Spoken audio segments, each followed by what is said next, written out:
کھٹل کا وہ پیڑ بہت گھمنڈی تھا۔ اسے اپنے بڑے بڑے پھلوں پر بہت گھمنڈ تھا۔ وہ کسی بھی پکشی کو نہ تو اپنے پھل کھانے دیتا اور نہ ہی کسی پکشی کو اپنے سائے میں بیٹھنے دیتا۔ جب کالو کوا اس پیڑ کا پھل کھانے آتا ہے تو کھٹل کا پیڑ کوے سے کہتا ہے، رکو رکو، میرے پاس مت آنا ورنہ میں اپنا بڑا پھل تمہارے اوپر گرا دوں گا، دور ہو جاؤ۔ کھٹل کے پیڑ، میں تمہیں کوئی نقصان پہنچانے نہیں بلکہ میں تو تمہارا پھل کھانے آیا ہوں۔ میں جانتا ہوں، اسی لیے تو کہہ رہا ہوں، میں کسی کو اپنا پھل نہیں کھانے دوں گا۔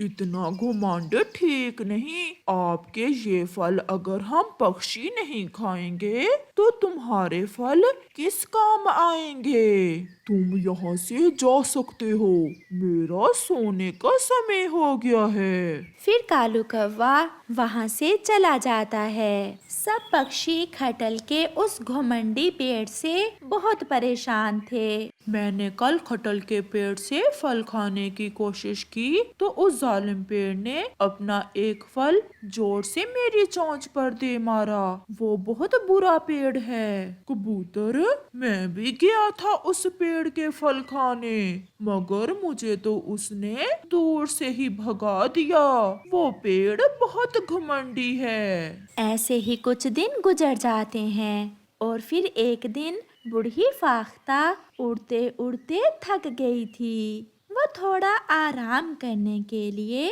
کھٹل کے اس پیڑ کے نیچے بیٹھ جاتی ہے۔ کھٹل کا پیڑ ابھی سویا ہوا تھا۔ اس پیڑ کا سایہ کتنا ٹھنڈا ہے اور اس کے پھل بھی بہت سوادشٹ ہوں گے۔ میں جاتے ہوئے اس پیڑ سے ایک پھل توڑ کر لے جاؤں گی۔ فاختہ کی آواز سن کر کھٹل کا پیڑ بھی نیند سے جاگ جاتا ہے۔ کون ہو تم؟ اٹھو یہاں سے، اگر نہ اٹھی میں ابھی اپنا بھاری پھل تمہارے اوپر پھینک دوں گا۔ میں پرواسی ہوں پیڑ، میں تھک گئی تھی، تھوڑا آرام کرنے کے لیے یہاں بیٹھی ہوں۔ جاؤ، وہ سامنے ککر کے پیڑ کے نیچے بیٹھ جاؤ۔ سب جانتے ہیں مجھے اچھا نہیں لگتا کوئی میرے پاس آئے، مجھے اکیلے رہنا اچھا لگتا ہے۔ اتنا گھمنڈ ٹھیک نہیں ہے، کسی کو تنگ نہیں کرتے۔ یہ سن کر کھٹل کا وہ پیڑ غصے میں آ جاتا ہے اور پیچھے سے ایک ڈال فاختہ کے دے مارتا ہے۔ جاتی ہو بڑھیا یا ایک اور لگاؤں؟ میں تو جا رہی ہوں مگر تم بھی سن لو، میں تمہیں شاپ دیتی ہوں کہ تمہارے سارے پھل کالے ہو جائیں گے اور تم دھیرے دھیرے سوکھ جاؤ گے۔ جب تک کوئی دیالو پکشی تمہارا پھل نہیں کھا لیتا تم سوکھتے جاؤ گے۔ ایسے کہتے ہوئے بوڑھی فاختہ وہاں سے چلی جاتی ہے اور اس پیڑ کے پھل دھیرے دھیرے کالے ہونا شروع ہو جاتے ہیں۔ یہ بوڑھی فاختہ کوئی سدھارن پکشی نہیں تھی، اب میں کیسے اس بوڑھی فاختہ کے شاپ سے مکت ہوں گا؟ کھٹل کا پیڑ رونے لگ جاتا ہے۔ اس دن کے بعد کوئی بھی پکشی کھٹل کے پیڑ کے پاس نہ آتا۔ اس کے کالے پھل دیکھ کر پکشی دور سے ہی واپس چلے جاتے۔ ایک دن طوطا اڑتا ہوا اس پیڑ کے پاس آتا ہے۔ اب تمہارے کالے اور بے سواد پھل کون کھائے گا؟ بہت غرو تھا نا تمہیں اپنے پھلوں پر، اب سڑیں گے تمہارے پھل بھی اور تم بھی۔ مجھے معاف کر دو دوست، میں شرمندہ ہوں، پلیز میرا ایک پھل کھا کر मेरा शाप मुक्त कर दो, मैं फिर कभी घुमंड नहीं करूँगा।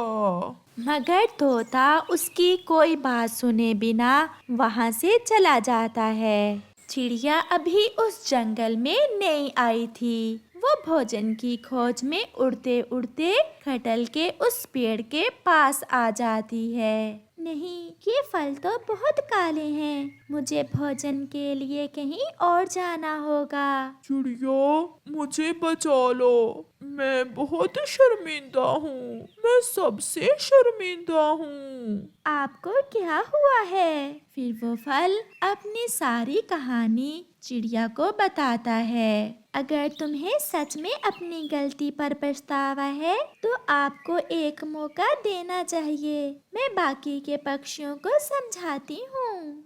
फिर चिड़िया दूसरे पक्षियों को उस खटल के पेड़ के पास ले आती है। चिड़िया, ये बहुत घमंडी था, इसने मुझे मारा था। मुझे भी। और मुझे भी इसने मारा था। अगर कोई अपनी गलती को सुधारे तो उसे माफ कर देना चाहिए। खटल का पेड़ अब शर्मिंदा है, इसे माफ कर दें। फिर चिड़िया खटल के पेड़ से एक फल तोड़कर खाती है और वो पेड़ फिर से ठीक हो जाता है। आप भी मेरा फल खा सकते हैं, मैं फिर कभी घुमंड नहीं करूँगा, मैं हमेशा आपको स्वादिष्ट फल देता रहूँगा। फिर सब पक्षी खटल के पेड़ से दोस्ती कर लेते हैं और उसे माफ कर देते हैं। प्यारे दोस्तों, देखा आपने कि गरूर का सर हमेशा नीचा होता है, इसलिए कभी गरूर ना करो। कालू कौवा अपने बेटे जग्गू कौवे की वजह से बहुत परेशान था। कालू कौवे का बेटा जग्गू कौवा कोई भी काम ना करता।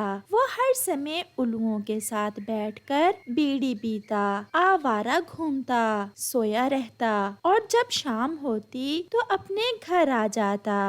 आगे हो आवारा फिरकर, बहुत हो गया। अब अगर तुम्हें इस घर में रहना है तो कोई काम करना होगा, अपना भोजन खुद लाना होगा, घोंसला बनाना सीखना होगा। आखिर कब तक ऐसे हमारे सहारे पर जियोगे? बस बस बस करो कालू, मेरे बेटे को देख नहीं सकते तुम, वो अभी छोटा है, जैसे जैसे बड़ा होगा सब सीख जाएगा। अभी हम जिंदा हैं, हम ला कर देंगे भोजन अपने बेटे को, हम बनाएंगे घोंसला अपने बेटे के लिए। मम्मा, मम्मा, पापा घूर रहे हैं। घूरने दो तुम इसे, जाओ और जाकर सो जाओ तुम। फिर जग्गू कौवा अपने घोंसले में जाकर सो जाता है। बिगाड़ लो, एक दिन आएगा जब तुम पछताओगी अपने किए पर। अभी तो मुझ में हिम्मत है, मैं हमेशा नहीं कमाऊंगा। संतान बुढ़ापे में माँ बाप का सहारा बनती है। अगर आज ये कुछ सीखेगा तो फिर ही कल ये हमारा सहारा बनेगा। अगर ऐसे ही रहा तो ये खुद का पेट भी नहीं भर पाएगा। ये वो रोज की बातें हैं जो उन कौवों के घर में होती, और रोज की तरह उन सब बातों के बाद कौवों का वो परिवार सो जाता है। सुबह हो जाती है। कालू कौवा अपने बेटे से कहता है, अगर आज शाम तुम भोजन लेकर घर न आए तो मैं तुम्हें घर नहीं आने दूंगा। ये मेरा आखिरी फैसला है। मम्मा कहती हैं, मैं अभी छोटा हूँ, खुद को बड़ा समझो, अब तुम इतने भी छोटे नहीं हो। फिर जग्गू कौवा जैसे ही घर से बाहर निकलता है, जग्गू की मम्मा गोरी कौवी जग्गू को एक थैली दे देती है। मैंने सब सुन लिया है, इस थैली में भोजन है, जब शाम को घर लौटो तो इसमें से भोजन निकाल कर अपने पापा को दे देना और कहना कि ये भोजन तुम ढूंढ कर लाए हो। मेरी मम्मा मेरा कितना ख्याल करती हैं। जग्गू वो थैली लेकर घर से चला जाता है। वो पहाड़ों पर जाकर सो जाता है। फिर उसका दोस्त उल्लू आ जाता है जो उसके लिए तेज बीड़ी लेकर आया था। वो दोनों बीड़ी पीते हैं। यार मेरे पापा तो आजकल मेरे पीछे ही पड़े हुए हैं। जब देखो मुझे समझाते रहते हैं, काम काम काम, हर समय मुझे काम करने का ही कहते हैं। है तो कुछ मेरे साथ भी ऐसा ही, मेरे पापा भी ऐसा ही करते हैं। एक मेरी मम्मा ही है जो मेरा साथ देती हैं। अब मुझे जाना होगा।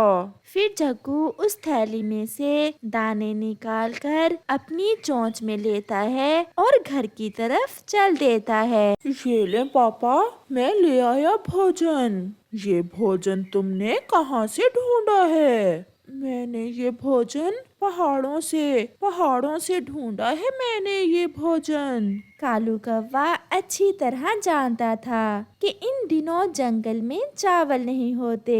ये वही चावल के दाने हैं जो बरसात से पहले वो खुद ढूंढकर अपने घर लाया था। मैं तुम्हारा पिता हूँ, तुम मेरे पिता नहीं हो, मैं सब जानता हूँ। फिर कालू बाहर चला जाता है। वो बहुत परेशान था क्योंकि अब वो पहले की तरह जवान नहीं रहा था। वो थोड़ा सा उड़ने के बाद थक जाता है और उसे अपने बेटे से भी कोई उम्मीद ना थी। ठंडे मौसम में अब उसके लिए उड़ना बहुत मुश्किल हो गया था। वो सीधा चिड़िया के पास जाता है। चिड़िया, आज मैं कुछ ठीक नहीं हूँ। मेरे पंख में सुबह से दर्द हो रहा है। मैंने कुछ दाने तुमसे उधार लिए थे, शायद मैं वो तुम्हें वापस ना कर सकूं। मुझे माफ करना। कालू भैया, क्या हुआ है? आज आप कैसी बातें कर रहे हैं? हम दोस्त हैं और हम हमेशा मुश्किल समय में एक दूसरे के काम आए हैं। मैं कौन सा आपसे दाने मांग रही हूँ। मैंने सारी जिंदगी काम किया, घर बनाया, मेहनत की, मगर मैं अपने बेटे को समय न दे सका और उसकी माँ ने उसे बिगाड़ दिया। अब ना तो वो कोई काम करता है और ना ही मेरा कहना मानता है। मैं उसकी वजह से बहुत परेशान हूँ। आप चिंता न करें कालू भैया, जग्गू समय के साथ साथ सब सीख जाएगा। कुछ दिन बाद कालू कौवा मर जाता है। चिड़िया, कबूतर, तोता और बुलबुल कालू के घर में आए बैठे थे। वो सब कालू के मरने पर बहुत दुखी थे। जग्गू अपनी मम्मा से कहता है, मम्मा, अब भोजन कौन लाएगा? गोरी खामोश थी। मम्मा, मेरा दोस्त उल्लू मेरा इंतजार कर रहा होगा। मैं जा रहा हूँ। अब तो पापा भी नहीं हैं जो मुझे डांटेंगे। आज मैं थोड़ा लेट ही घर आऊँगा। जग्गू तो वहाँ से चला जाता है, मगर गोरी कौवी रोए जा रही थी और उस समय को पछता रही थी जब उसने